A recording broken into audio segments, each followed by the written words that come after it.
The Velveteen Rabbit, or How Toys Become Real, by Margery Williams. Narrated by Bob Gonzalez. There was once a Velveteen Rabbit, and in the beginning he was really splendid. He was fat and bunchy as a rabbit should be. His coat was spotted brown and white. He had real thread whiskers, and his ears were lined with pink sateen. On Christmas morning, when he sat wedged in the top of the boy's stocking, with a sprig of holly between his paws, the effect was charming. There were other things in the stocking, nuts and oranges and a toy engine, and chocolate almonds and a clockwork mouse, but the rabbit was quite the best of all. For at least 2 hours the boy loved him. And then aunts and uncles came to dinner, and there was a great rustling of tissue paper and unwrapping of parcels, and in the excitement of looking at all the new presents, the Velveteen Rabbit was forgotten. For a long time he lived in the toy cupboard or on the nursery floor, and no one thought very much about him.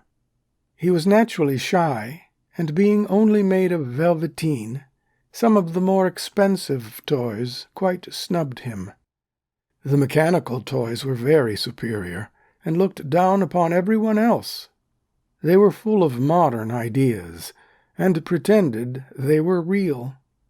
The model boat, who had lived through 2 seasons and lost most of his paint, caught the tone from them and never missed an opportunity of referring to his rigging in technical terms.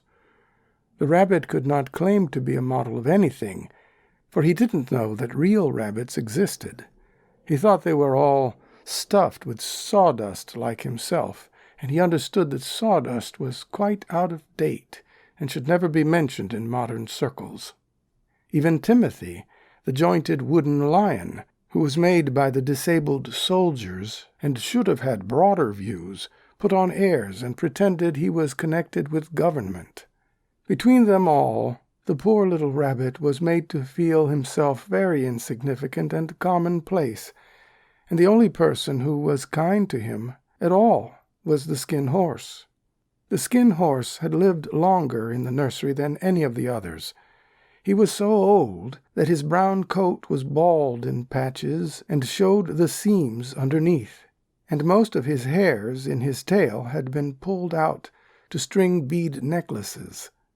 He was wise, for he had seen a long succession of mechanical toys arrive to boast and swagger, and by break their mainsprings and pass away, and he knew that they were only toys, and would never turn into anything else. For nursery magic is very strange and wonderful, and only those playthings that are old and wise and experienced, like the Skin Horse, understand all about it. "What is real?" asked the rabbit one day, when they were lying side by side near the nursery fender, before Nana came to tidy the room. "Does it mean having things that buzz inside you, and a stick-out handle?" "Real isn't how you are made," said the Skin Horse. "It's a thing that happens to you. When a child loves you for a long, long time, not just to play with, but really loves you, then you become real." "Does it hurt?" asked the rabbit. "Sometimes," said the Skin Horse, for he was always truthful. "When you are real, you don't mind being hurt." "Does it happen all at once, like being wound up?" he asked, "or bit by bit?"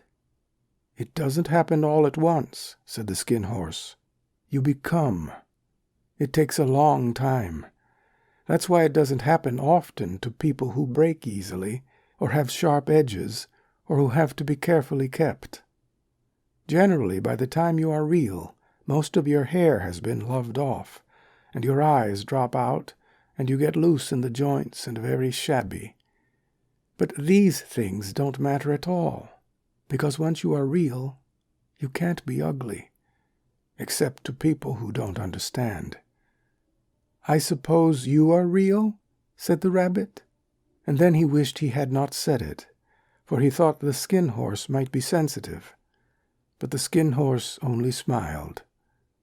"The boy's uncle made me real," he said. "That was a great many years ago.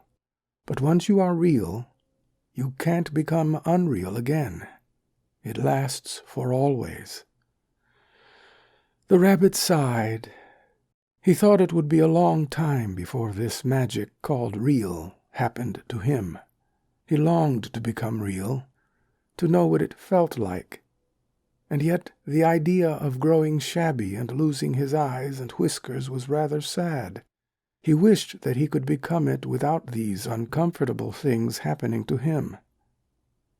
There was a person called Nana who ruled the nursery. Sometimes she took no notice of the playthings lying about, and sometimes, for no reason whatever, she went swooping about like a great wind and hustled them away in cupboards. She called this tidying up, and the playthings all hated it, especially the tin ones. The rabbit didn't mind it so much, for wherever he was thrown he came down soft. One evening, when the boy was going to bed, he couldn't find the china dog that always slept with him. Nana was in a hurry, and it was too much trouble to hunt for china dogs at bedtime, so she simply looked about her, and seeing that the toy cupboard door stood open, she made a swoop. "Here," she said, "take your old bunny. He'll do to sleep with you," and she dragged the rabbit out by one ear and put him into the boy's arms. That night, and for many nights after, the Velveteen Rabbit slept in the boy's bed. At first he found it rather uncomfortable, for the boy hugged him very tight, and sometimes he rolled over on him, and sometimes he pushed him so far under the pillow that the rabbit could scarcely breathe. And he missed, too, those long moonlight hours in the nursery, when all the house was silent, and his talks with the Skin Horse. But very soon he grew to like it, for the boy used to talk to him, and made nice tunnels for him under the bedclothes that he said were like the burrows the real rabbits lived in. And they had splendid games together in whispers when Nana had gone away to her supper and left the nightlight burning on the mantelpiece. And when the boy dropped off to sleep, the rabbit would snuggle down close under his little warm chin and dream, with the boy's hands clasped close round him all night long. And so time went on, and the little rabbit was very happy, so happy that he never noticed how his beautiful velveteen fur was getting shabbier and shabbier, and his tail becoming unsewn, and all the pink rubbed off his nose where the boy had kissed him.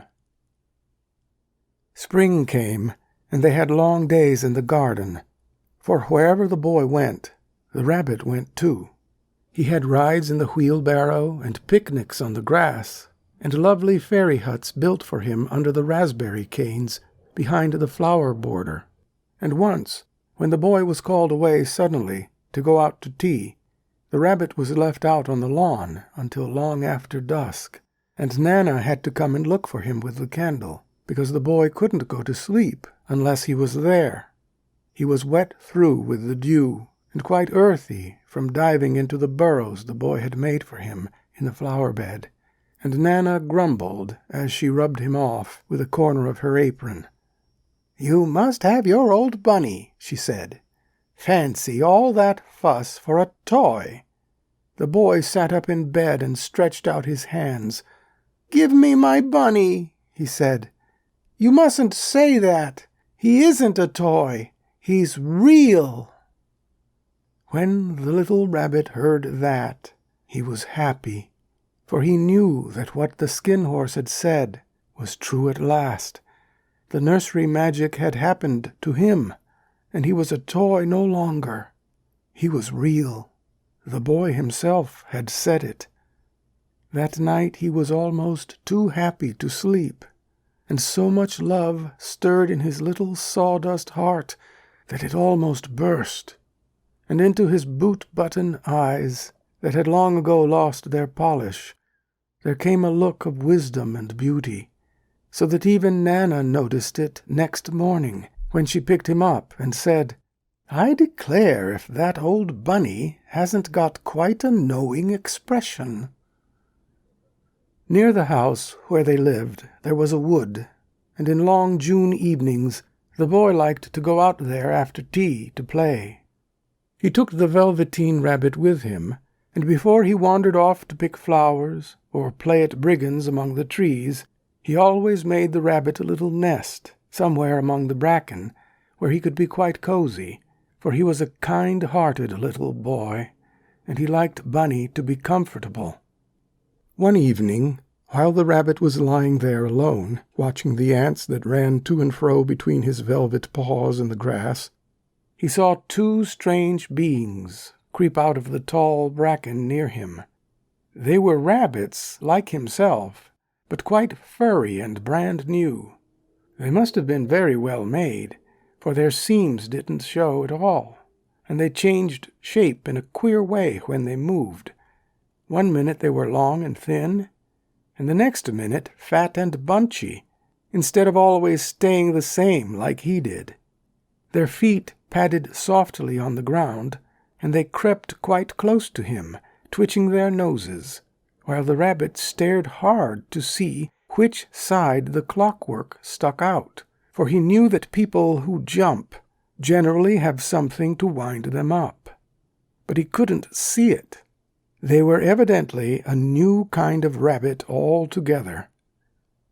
They stared at him, and the little rabbit stared back, and all the time their noses twitched. "Why don't you get up and play with us?" one of them asked. "I don't feel like it," said the rabbit, for he didn't want to explain that he had no clockwork. "Oh," said the furry rabbit, "it's as easy as anything," and he gave a big hop sideways and stood on his hind legs. "I don't believe you can," he said. "I can," said the little rabbit. "I can jump higher than anything." He meant when the boy threw him, but of course he didn't want to say so. "Can you hop on your hind legs?" asked the furry rabbit. That was a dreadful question, for the Velveteen Rabbit had no hind legs at all. The back of him was made all in one piece, like a pincushion.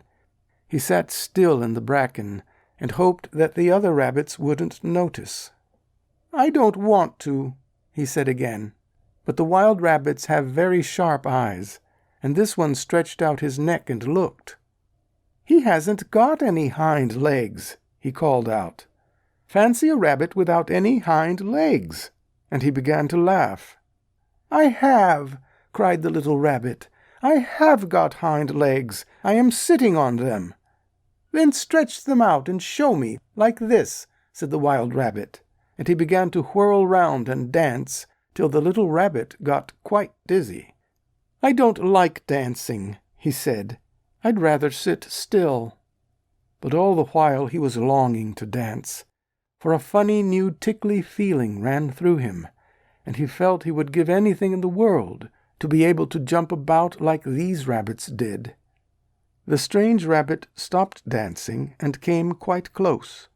He came so close this time that his long whiskers brushed the Velveteen Rabbit's ear, and then he wrinkled his nose suddenly and flattened his ears and jumped backwards. "He doesn't smell right," he exclaimed. "He isn't a rabbit at all. He isn't real." "I am real," said the little rabbit. "I am real. The boy said so," and he nearly began to cry.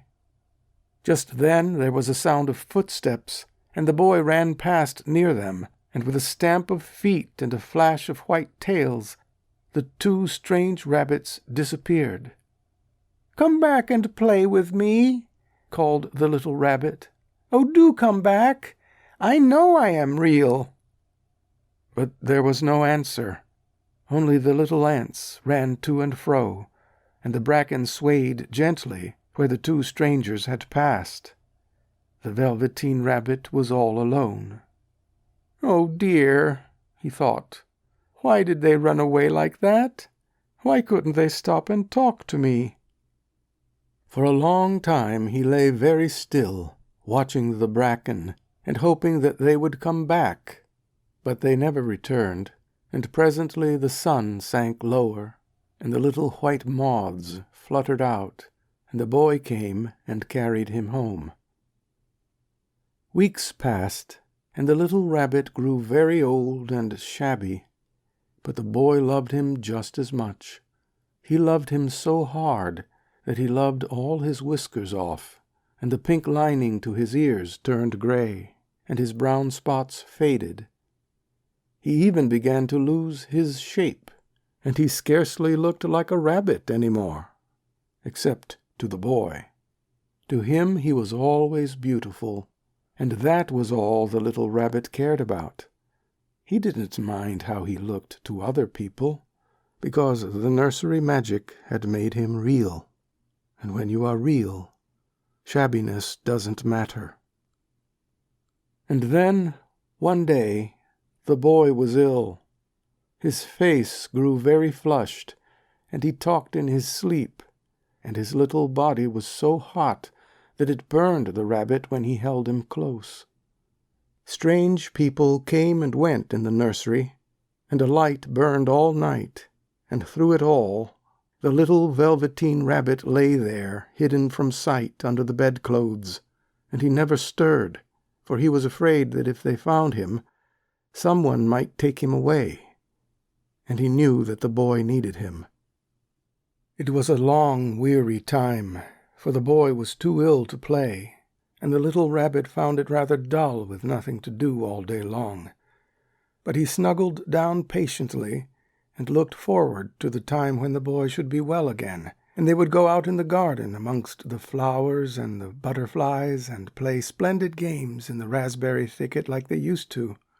All sorts of delightful things he planned, and while the boy lay half asleep, he crept up close to the pillow and whispered them in his ear. And presently the fever turned, and the boy got better. He was able to sit up in bed and look at picture books, while the little rabbit cuddled close at his side. And one day they let him get up and dress. It was a bright, sunny morning, and the windows stood wide open. They had carried the boy out onto the balcony, wrapped in a shawl, and the little rabbit lay tangled up among the bedclothes, thinking. The boy was going to the seaside tomorrow. Everything was arranged, and now it only remained to carry out the doctor's orders. They talked about it all, while the rabbit lay under the bedclothes, with just his head peeping out, and listened. The room was to be disinfected, and all the books and toys that the boy had played with in bed must be burnt. "Hurrah!" thought the little rabbit. "Tomorrow we shall go to the seaside." For the boy had often talked of the seaside, and he wanted very much to see the big waves coming in, and the tiny crabs, and the sand castles. Just then Nana caught sight of him. "How about his old bunny?" she asked. "That?" said the doctor. "Why, it's a mass of scarlet fever germs. Burn it at once." "What? Nonsense. Get him a new one. He mustn't have that any more." And so the little rabbit was put into a sack with the old picture books and a lot of rubbish, and carried out to the end of the garden behind the fowl house. That was a fine place to make a bonfire, only the gardener was too busy just then to attend to it. He had the potatoes to dig and the green peas to gather, but next morning he promised to come quite early and burn the whole lot. That night the boy slept in a different bedroom, and he had a new bunny to sleep with him. It was a splendid bunny, all white plush with real glass eyes. But the boy was too excited to care very much about it, for tomorrow he was going to the seaside, and that in itself was such a wonderful thing that he could think of nothing else. And while the boy was asleep, dreaming of the seaside, the little rabbit lay among the old picture books in the corner behind the fowl house, and he felt very lonely. The sack had been left untied, and so by wriggling a bit he was able to get his head through the opening and look out. He was shivering a little, for he had always been used to sleeping in a proper bed, and by this time his coat had worn so thin and threadbare from hugging that it was no longer any protection to him. Near by he could see the thicket of raspberry canes growing tall and close like a tropical jungle, in whose shadow he had played with the boy on bygone mornings. He thought of those long, sunlit hours in the garden, how happy they were, and a great sadness came over him. He seemed to see them all pass before him, each more beautiful than the other. The fairy huts in the flower bed, the quiet evenings in the wood, when he lay in the bracken, and the little ants ran over his paws. The wonderful day when he first knew that he was real. He thought of the skin horse, so wise and gentle, and all that he had told him.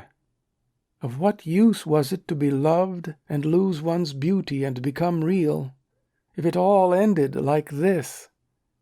And a tear, a real tear, trickled down his little, shabby velvet nose and fell to the ground. And then a strange thing happened, for where the tear had fallen, a flower grew out of the ground, a mysterious flower, not at all like any that grew in the garden. It had slender green leaves the color of emeralds, and in the center of the leaves a blossom like a golden cup. It was so beautiful that the little rabbit forgot to cry, and just lay there watching it. And presently the blossom opened, and out of it there stepped a fairy. She was quite the loveliest fairy in the whole world. Her dress was of pearl and dewdrops, and there were flowers round her neck and in her hair, and her face was like the most perfect flower of all. And she came close to the little rabbit, and gathered him up in her arms, and kissed him on his velvet nose, that was all damp from crying. "Little rabbit," she said, "do you know who I am?" The rabbit looked up at her, and it seemed to him that he had seen her face before, but he couldn't think where. "I am the nursery magic fairy," she said. "I take care of all the playthings that the children have loved. When they are old and worn out and the children don't need them any more, then I come and take them away with me and turn them into real." "Wasn't I real before?" asked the little rabbit. "You were real to the boy," the fairy said, "because he loved you. Now you shall be real to everyone." And she held the little rabbit close in her arms and flew with him into the wood. It was light now, for the moon had risen. All the forest was beautiful, and the fronds of the bracken shone like frosted silver. In the open glade between the tree trunks, the wild rabbits danced with their shadows on the velvet grass, but when they saw the fairy, they all stopped dancing and stood round in a ring to stare at her. "I've brought you a new playfellow," the fairy said. "You must be very kind to him and teach him all he needs to know in Rabbitland, for he is going to live with you forever and ever." And she kissed the little rabbit again and put him down on the grass. "Run and play, little rabbit," she said. But the little rabbit sat quite still for a moment and never moved. For when he saw all the wild rabbits dancing around him, he suddenly remembered about his hind legs, and he didn't want them to see that he was made all in one piece. He did not know that when the fairy kissed him that last time, she had changed him altogether, and he might have sat there a long time, too shy to move, if just then something hadn't tickled his nose, and before he thought what he was doing, he lifted his hind toe to scratch it, and he found that he actually had hind legs.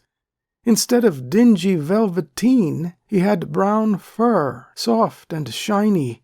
His ears twitched by themselves, and his whiskers were so long that they brushed the grass. He gave one leap, and the joy of using those hind legs was so great that he went springing about the turf on them, jumping sideways and whirling round as the others did.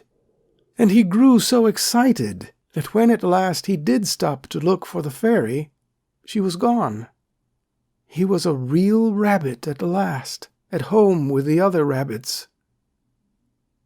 Autumn passed, and winter, and in the spring, when the days grew warm and sunny, the boy went out to play in the wood behind the house. And while he was playing, 2 rabbits crept out of the bracken and peeped at him. One of them was brown all over, but the other had strange markings under his fur, as though long ago he had been spotted, and the spots still showed through. And about his little soft nose and his round black eyes there was something familiar, so that the boy thought to himself, "Why, he looks just like my old bunny that was lost when I had scarlet fever." But he never knew that it really was his own bunny, come back to look at the child who had first helped him to be real.